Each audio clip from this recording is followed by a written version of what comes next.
Now it came to pass on the third day that Esther put on her royal apparel, stood in the inner court of the king's house, over against the king's house. And the king sat upon his royal throne in the royal house, over against the gate of the house.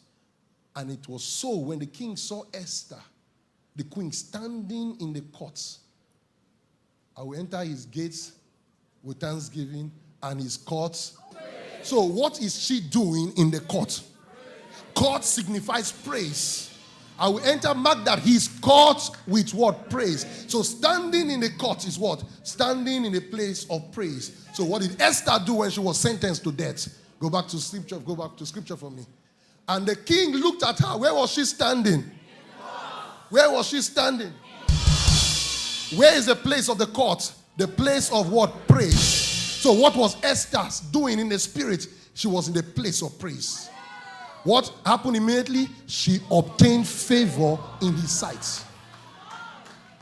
Praise brings you one into what? Favor. That's we're not done. Move for me. And the king held out to Esther the golden scepter. Nobody touched her head. Because you enter where you are not called, somebody is standing with a sword. If there's no scepter raised, your head is gone. So the queen quickly said, no, this one has praised. She deserves favor. He quickly stretched out what? The golden scepter that was in his hand. Don't kill her. So Esther drew near and touched the top of the scepter. Then said the king unto her, what wilt thou, Queen Esther? When you have praised, you deserve now to pray.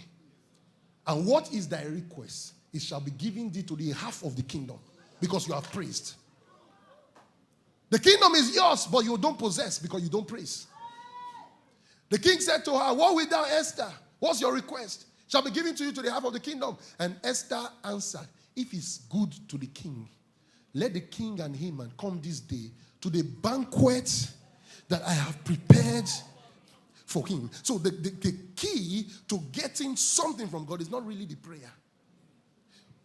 Esther, you have praised for 5 minutes, enough. Now ask. Esther says, I want to do 3 hours of praise. I've prepared a banquet for you. I want you to enjoy something. She needs something, but she focused on the enjoyment of God. She focused on giving pleasure to God. Come to eat what I have prepared for you. To cut the long story short, the next day he came again. I ate yesterday. What do you want? Come again to eat another day. So from the first praise in the court to the first banquet to the second banquet, then the king was already too full. What do you want? He never said kill Haman. The king killed him immediately. Your enemy is going down. Why? You found the key of praise. Dancing and celebrating before the one who has the power.